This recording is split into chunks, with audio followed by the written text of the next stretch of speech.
Oke, Far. Jadi apa nih yang bisa kita diskusikan? Kamu ada pertanyaan apa untuk hari ini? Oh ya Pak, saya kan insya Allah besok mau tes psikotes online di Mutual Plus bagian klien Care RH. Mm-mm. Nah, sebelumnya Eh, juga saya udah ngikutin tes Mutual Plus di Purwakarta, tapi di bagian BCA Finance. Oke. Mm. Nah, sementara tuh kemarin saya udah sampai ke user Pak, sedangkan saya tuh nggak bisa loh eh, berhalangan hadir karena kan kemarin ada tentang pengambilan ijazah. Hmm. Jadi saya berhalangan hadir, jadi di backlist. Nah, sementara itu waktu pas di Fullerton itu, yang di Fullerton Health itu kan waktu itu saya lihat di loker dari Bapak. Oke. Saya kan udah tahap HRD udah bener kan dia ini, tapi pas di user tiba-tiba belum setujuin pas diajuin ke user. Kira-kira tuh kenapa ya Pak? Oke, aku jawab satu-satu ya. Oke, aku jawab satu-satu ya. Jadi kalau misalkan kita daftar suatu perusahaan dan karena sesuatu hal kita berhalangan hadir, saranku silahkan kita mengaplikasikan komunikasi yang bagus ke perusahaan tersebut gitu. Jadi bilang aja jangan dadakan gitu ya, bahwa karena suatu hal saya ingin mengajukan bahwa untuk proses ini saya ingin mengajukan untuk diundur satu hari menjadi tanggal sekian jam sekian. Dikarenakan di tanggal sekian saya ada pengambilan ijazah atau apa dan itu harus dikomunikasikan. Itu yang pertama. Yang kedua, mungkin berdasarkan obrolan kita bukan yang di Zoom ini, yang sebelumnya ya, bahwa kita mungkin nggak bisa yang langsung bilang bahwa kita di blacklist atau gimana gitu. No, it's not like that gitu ya. Jadi kamu ibaratnya adalah kamu berfokus saja pada perbaikan atau peningkatan kemampuan komunikasimu atau pengaplikasian komunikasimu ke setiap lowongan kerja yang nanti akan manggil kamu gitu. Semendadak-mendadaknya tuh pasti tetap bisa dikomunikasikan, entah lewat chat WA, entah lewat telepon, entah lewat email gitu.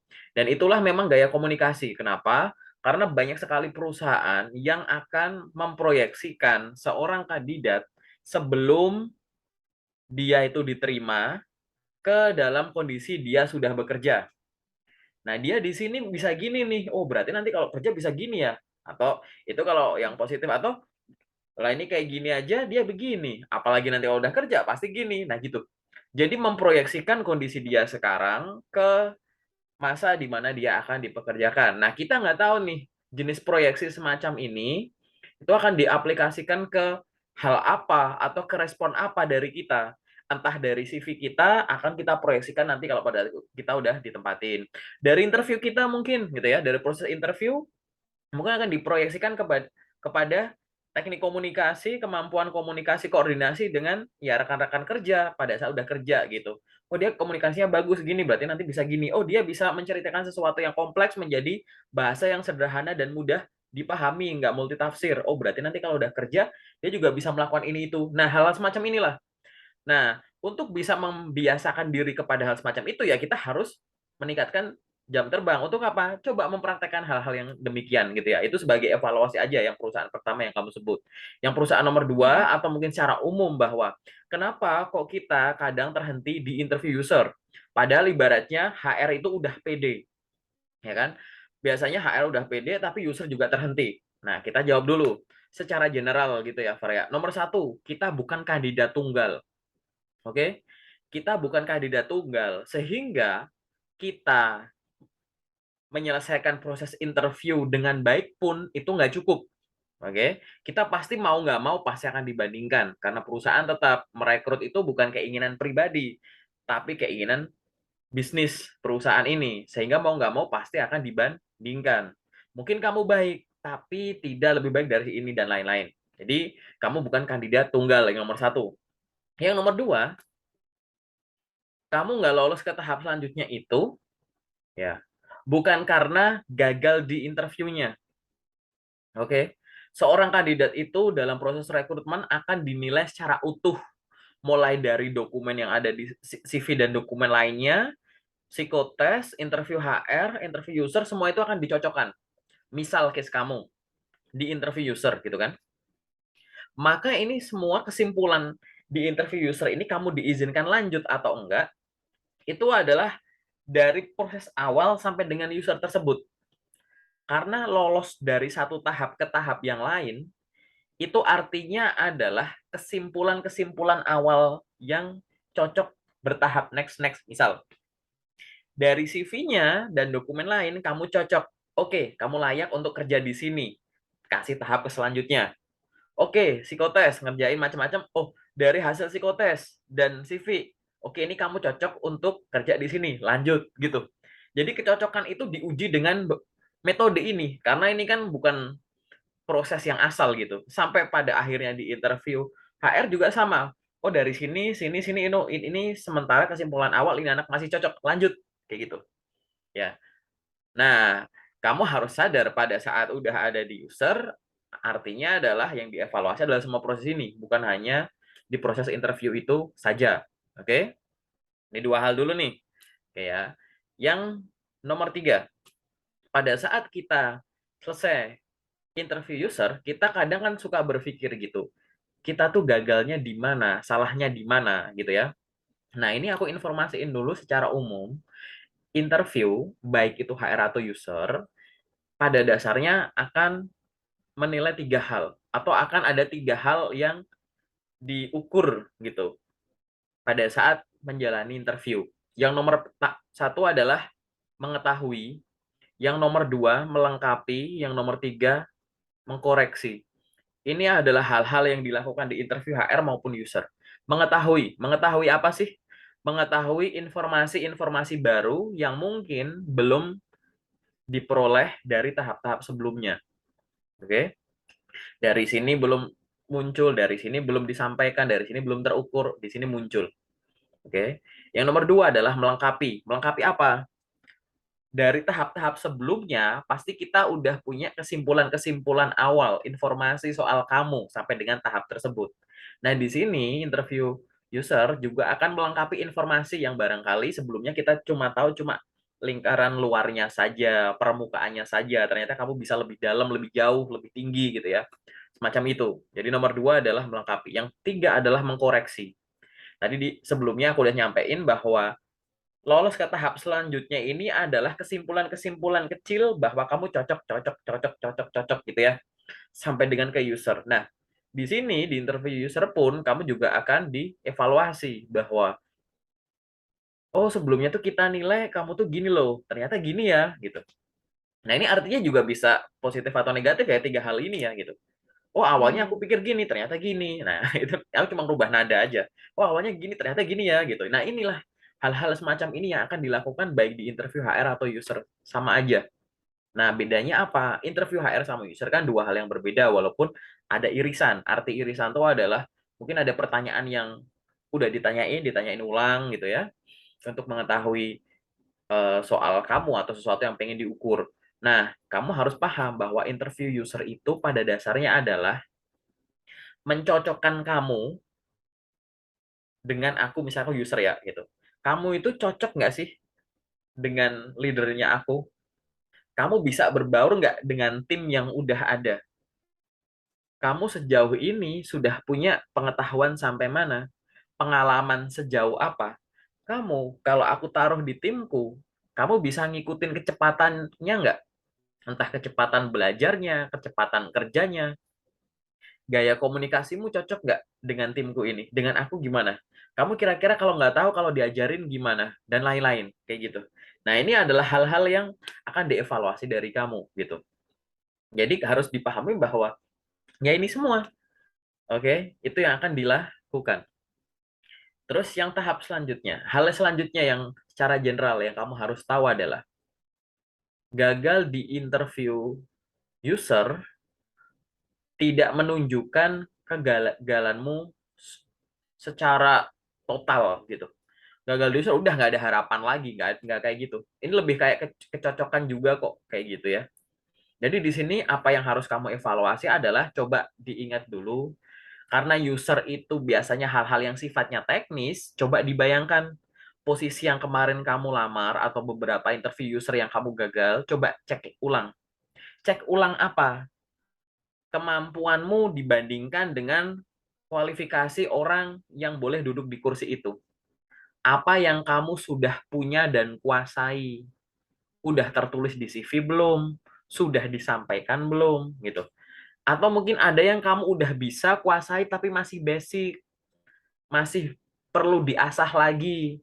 Yang barangkali kamu belum diizinkan ke selanjutnya, biar kamu mengasah ini dulu. Gitu. Atau yang ketiga, barangkali ada hal yang diperlukan, wajib dikuasai oleh orang di posisi ini, tapi kamu malah baru dengar, kamu malah baru tahu. Nah, kayak gitu. Nah, hal-hal semacam inilah yang nanti akhirnya akan menjadi ya cara kamu yang akhirnya berpikir bahwa kayaknya tuh aku nggak lolos karena cenderung gara-gara faktor ini ininya. Karena kita nggak bisa bilang pasti gara-gara ininya.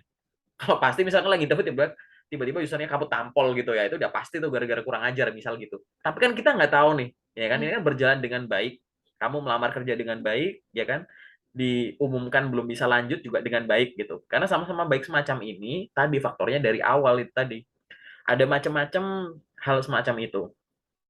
Jadi buat aku yang sekarang gitu ya, coba nanti kamu evaluasi dulu terkait dengan misalkan gagal di interview usernya tuh nanti berulang misalkan gitu ya.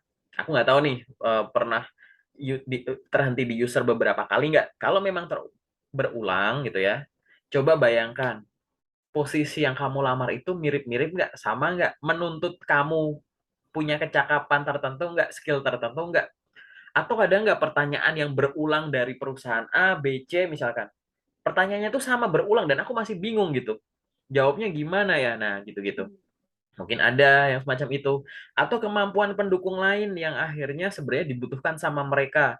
Kemampuan komputer atau software tertentu, kemampuan komunikasi bahasa tertentu dengan fasih. Mungkin ilmunya udah bagus, tapi kamu harus menyampaikan itu pakai bahasa Inggris yang fasih. Ilmunya udah dapat, bahasanya belum. Nah, bisa parsial gitu. Dan lain-lain. Nanti sambil jalan, interview user itu pada dasarnya butuh jam terbang. Ya, jam terbang ini harus menyiapkan materi atau topik yang kamu kuasai serta kemampuan komunikasinya. Untuk evaluasi ke depan, untuk peningkatan kesiapan kamu terhadap tes-tes selanjutnya, khususnya interview user selanjutnya, kamu harus menempa kemampuan komunikasimu. Mau nggak mau, kamu harus praktek role play sama diri sendiri, sama temen, sama kaca, sama voice recorder gitu, sama video recorder, terserah. Yang penting kamu praktek ngomong. Tapi praktek ngomong ini harus didasari dengan materi yang kuat. Materi yang kuat itu apa? Pastikan yang kamu tulis di CV itu kamu baca ulang, kamu pahami yang kamu tulis, ya kan? Karena yang kamu tulis ini kan kamu sendiri yang lakuin, kamu yang akhirnya dapat skillnya, yang akhirnya kamu tulis. Jadi baca ulang soal CV-nya. Kemudian apa? Baca ulang terkait dengan kualifikasi umum, target-target role atau posisi yang ingin kamu lamar. Jadi kamu ngelamar kerja kan nggak mungkin random kan ya. Pasti udah ada Hmm. job impian. Kamu punya dream job gitu kan. Aku tuh pengen kerja jadi ini. Nah, coba lebih dalam lagi. Untuk jabatan atau role A atau posisi A, dia tuh kualifikasinya apa? Kenapa harus bisa ini, bisa itu, tahu ini, tahu itu? Tugas tanggung jawabnya apa? Hariannya ngapain? Mingguan, bulanannya ngapain? Interaksi antar departemennya gimana? Ya, kemudian atasannya namanya apa? Secara struktural posisinya apa? Ngapain aja dan lain-lain. Pahami itu dulu. Baca ulang CV, baca ulang terkait dengan posisi yang kamu lamar.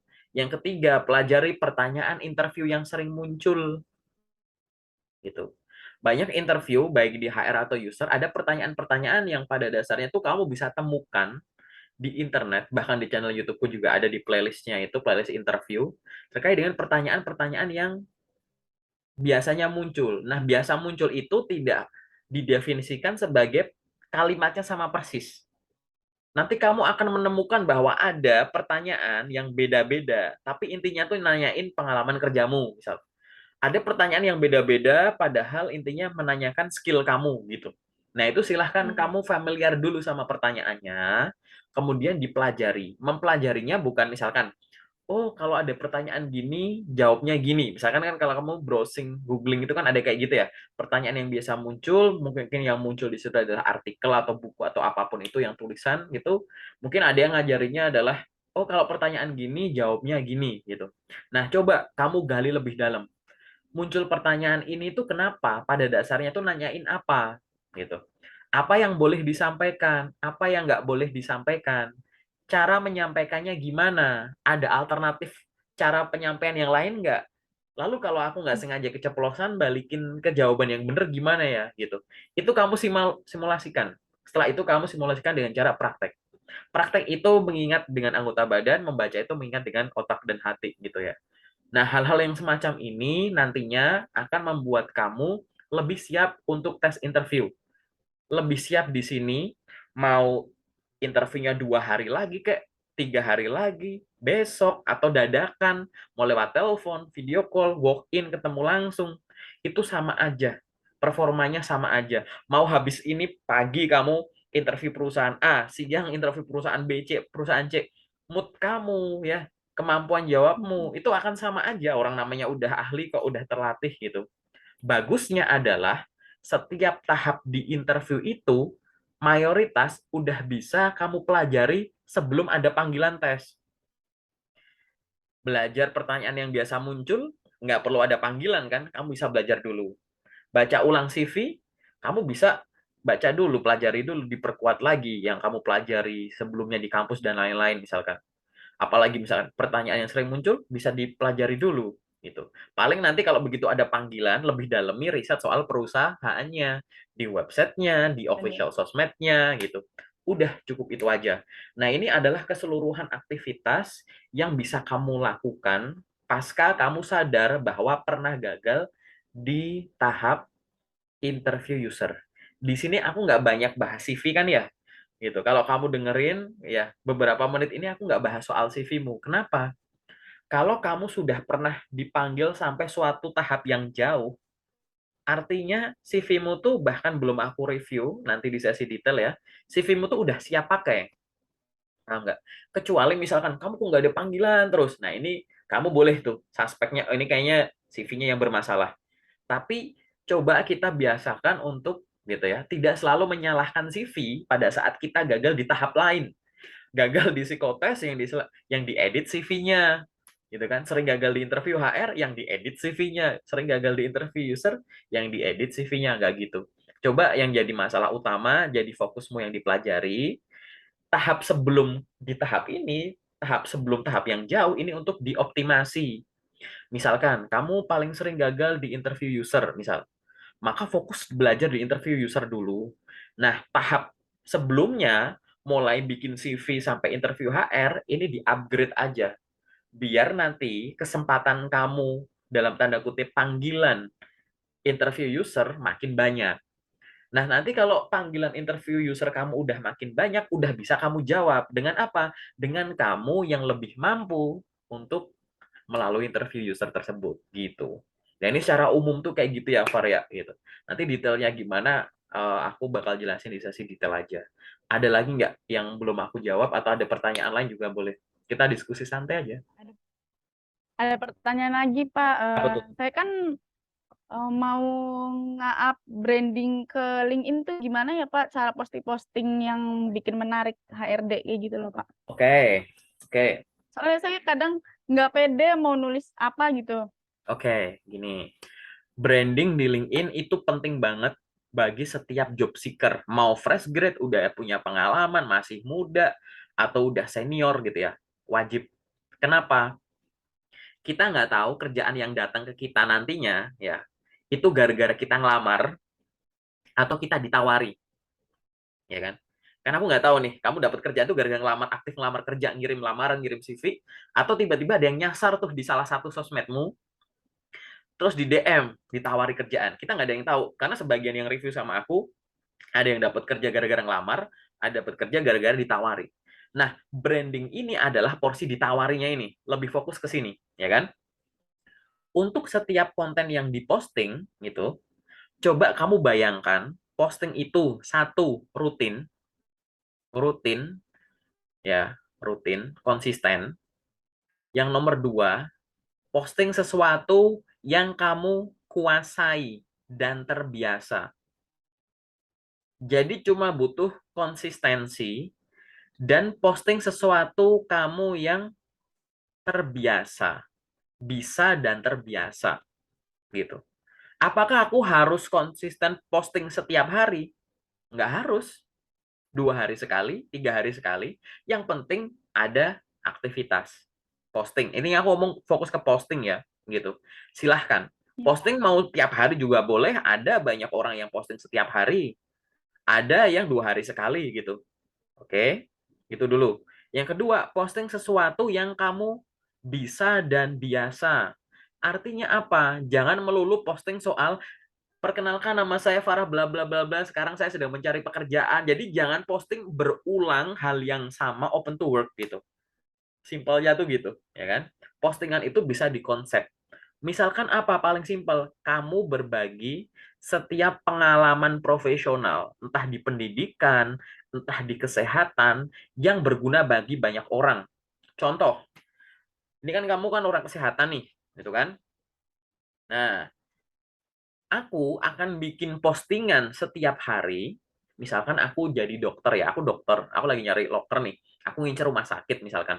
Maka di LinkedIn aku akan posting setiap hari terkait dengan tips dan trik soal kesehatan. 5 cara merawat kesehatan mata. Gimana? Ntar lagi tuh 2 hari lagi. 10 cara merawat kesehatan kulit. Gitu.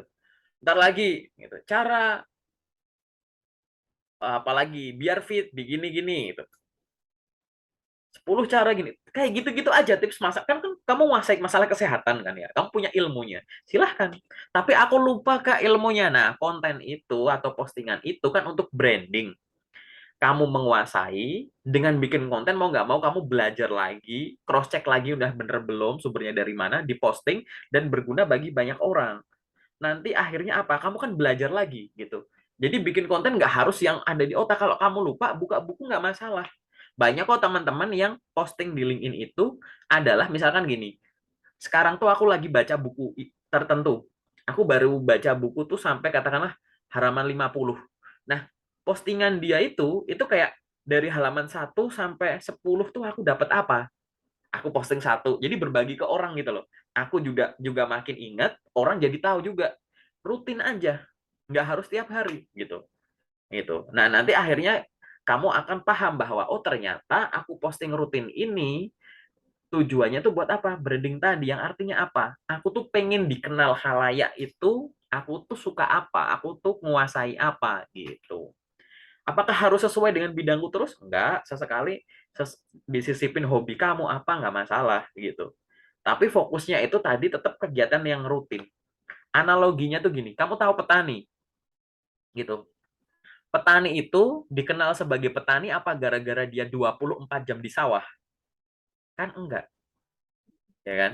Apa gara-gara mayoritas waktunya dia habiskan di sawah? Kan enggak. Petani cuma pagi sampai sore. Sore sampai pagi lagi kan dia di rumah. Kenapa dia dikenal sebagai petani? Beliau dikenal sebagai petani bukan sebagai orang rumahan. Karena beliau melakukan suatu kegiatan yang konsisten dari awal sampai akhir dan berguna bagi banyak orang, di mana pada saat melakukan itu ada atribut atau alat-alat tertentu yang dikenakan.